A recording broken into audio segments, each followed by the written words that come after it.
masyarakat di Aceh Tamiang meminum air lumpur dan itu benar-benar terjadi. Mungkin Bapak Farid bisa diberikan kepada sahabat insannya secara umum bagaimana Meong Foundation melihat situasi kebencanaan banjir dan longsor yang melanda Aceh dan Sumatera Barat pada akhir tahun 2025 lalu. Silakan. Ya, terima kasih Mas Abdul. Jadi memang jika kita berbicara tentang masalah banjir ya, khususnya kemarin sempat viral dengan istilah hidrometeorologi begitu, karena memang bencana yang memang bahkan bisa melumpuhkan satu kabupaten secara penuh, yang kami lihat memang dan kami dapatkan juga informasi dari masyarakat langsung. Jadi memang ini adalah kejadian yang pertama kali dirasakan oleh masyarakat, dan bahkan masyarakat di dataran tinggi pun bisa terdampak begitu. Jadi bukan hanya masyarakat di dataran rendah, tapi masyarakat di dataran tinggi. Jadi mungkin sebelumnya kita sama-sama mengetahui bahwasanya memang disebabkan oleh badai siklon tropis ya, yang memang itu hujan terus berhari-hari. Cuma karena dibarengi dengan masalah lingkungan seperti deforestasi yang mengakibatkan air yang seharusnya bisa diserap oleh tanaman, oleh pohon-pohon, akhirnya tidak terserap dan malah jatuh ke pemukiman warga. Dan ini memang merupakan kejadian yang sangat langka dan memang menjadi masalah besar pada saat ini, khususnya untuk masyarakat di Sumatera dan Aceh ya. Oke, dan mungkin bisa diberikan alasan kenapa Meong Foundation bergerak menuju ke sana. Dan kita ketahui bahwa Meong Foundation itu kan skupnya NTB. Iya, betul. Jadi tagline kami, karena tagline kita mungkin sudah sering disuarakan juga. Jadi Meong Foundation adalah lembaga yang bergerak dengan aksi yang nyata ya. Jadi meskipun kita adalah lembaga yang secara lokal berdomisili di Nusa Tenggara Barat, tapi kami terus berikhtiar memberikan dampak kepada masyarakat secara luas. Dan bahkan apalagi dengan isu nasional yang begitu besar ya dan menimpa banyak kabupaten, sehingga kami dari Meong Foundation memutuskan untuk mari kita berangkat dan sama-sama membantu saudara-saudara kita di sana. Artinya bukan skop NTB saja. Iya, jadi kalau kebencanaan itu sebisa mungkin kalau memang dia dampaknya besar dan berpengaruh kepada banyak masyarakat, sebisa mungkin kita akan turun ke lokasi bencana.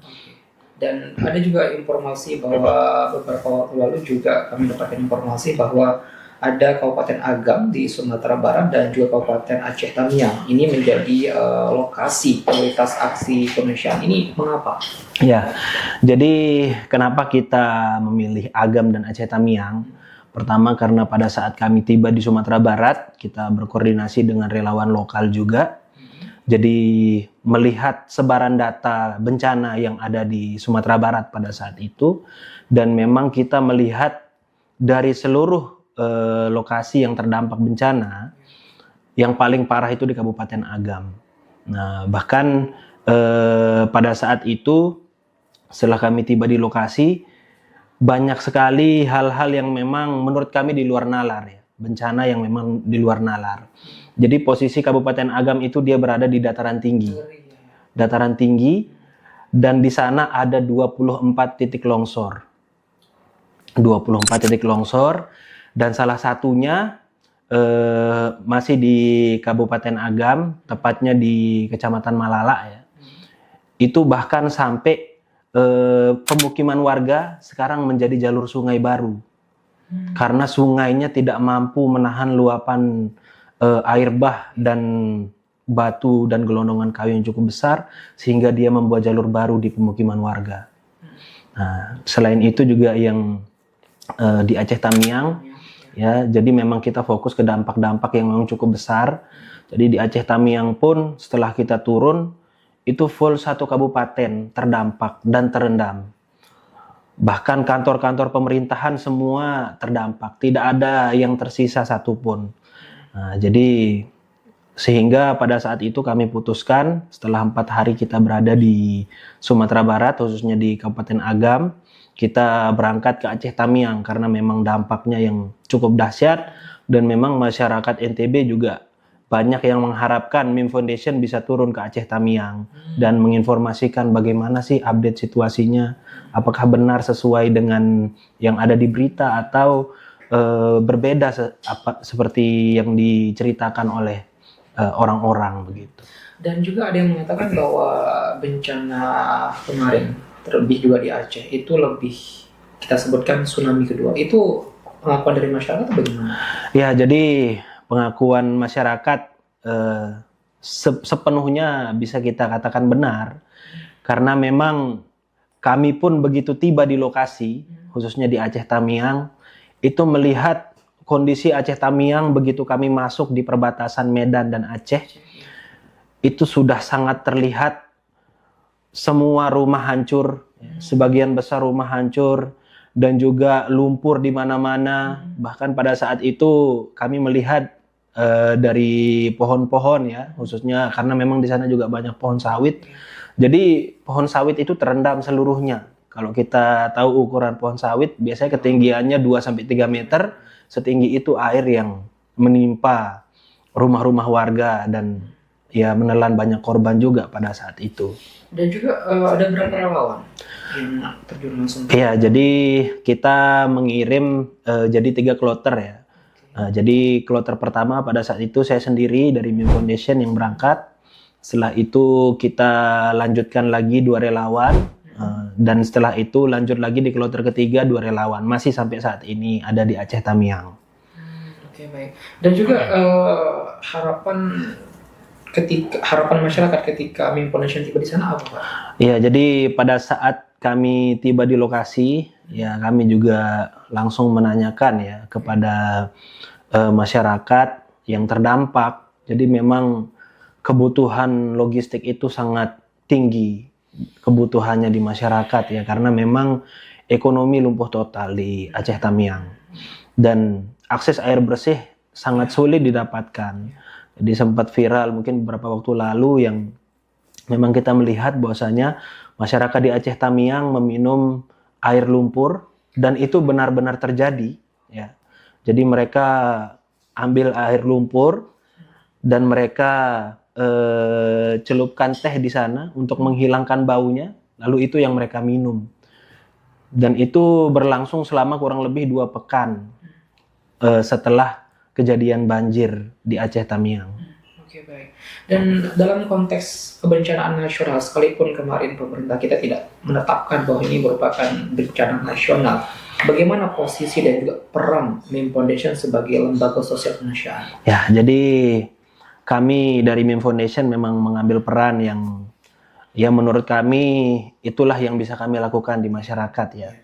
Karena memang sebagian besar juga relawan pada saat fase siaga bencana itu kami lebih banyak fokus terutama di dapur umum dan pendistribusian air bersih karena memang sebagian besar kebutuhan masyarakat pada saat itu lebih ke arah sana. Nah.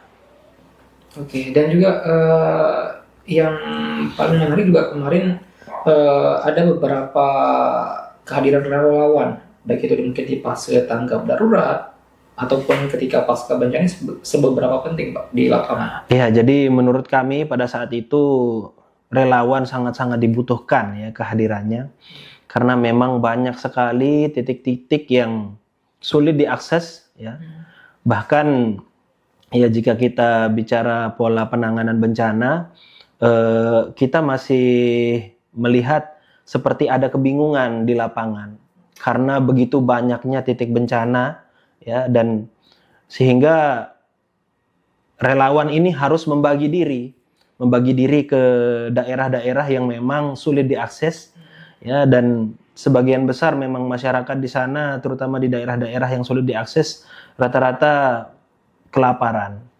Dan memang banyak yang meninggal di pengungsian karena kelaparan itu, Mas. Artinya relawan di sana apa yang bisa saya lakukan itu ya kan?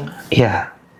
Oke, baik. Dan koordinasi dengan pemerintah daerah, BNPB ataupun BPD setempat bagaimana? Ya, jadi kalau koordinasi dengan BPBD atau pemerintah daerah setempat, jadi kalau dari pemerintah daerah sangat merespon baik ya kehadiran teman-teman relawan di sana, terutama MIM Foundation. Dan pada saat itu kami memutuskan untuk membangun posko namanya di Kampung Durian di Aceh Tamiang, yang memang kondisi di dataran yang cukup tinggi ya. Dan walaupun di dataran tinggi juga terdampak di sana.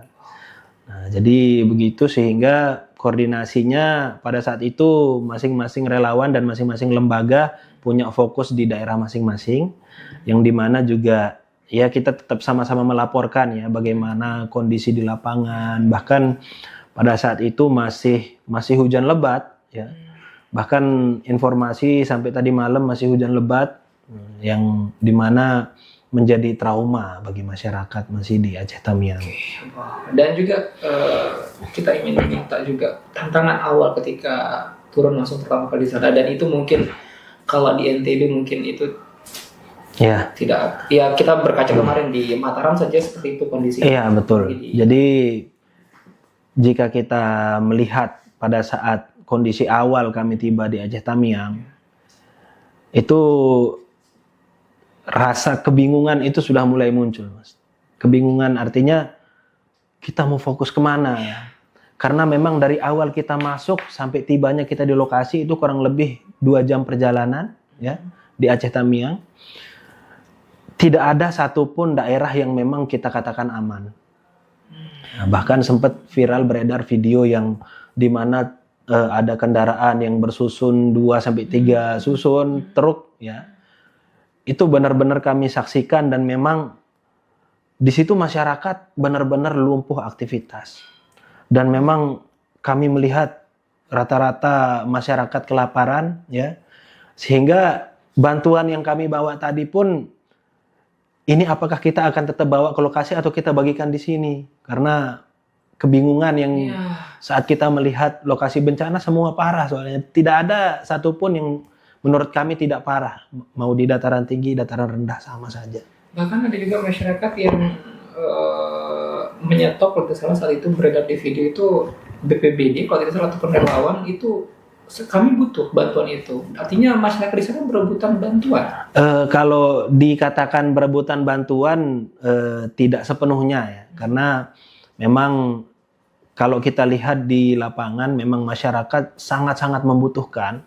Hanya saja pada saat setelah dari truk-truk kendaraan tadi akhirnya memutuskan untuk menyalurkan di sana, dan memang ya itulah yang mengakibatkan juga bantuan itu tidak terdistribusi secara merata, karena memang ya tadi begitu masuk sudah melihat kondisi parah, jadi kita fokus ke sini aja sehingga tidak tahu kondisi di dalam itu seperti apa.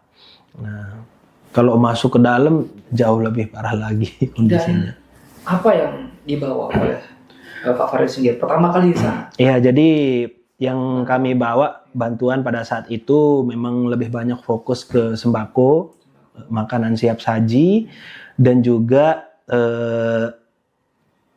Pampers ya, Pampers, terus ada pembalut karena itu juga yang sangat dibutuhkan oleh penyintas pada saat itu. Lalu kita juga membawa genset ya, dan alat-alat kebersihan yang memang harapannya juga bisa menunjang aktivitas masyarakat. Dan hingga saat ini kebutuhan mendesak masyarakat di sana apa? Kebutuhan mendesak hingga saat ini sebagian besar masih banyak yang membutuhkan, terutama yang tadi ya, karena ekonomi juga belum sepenuhnya pulih. Jadi masyarakat masih sangat-sangat membutuhkan bantuan logistik ya. Dan selain itu juga air bersih yang memang sangat dibutuhkan.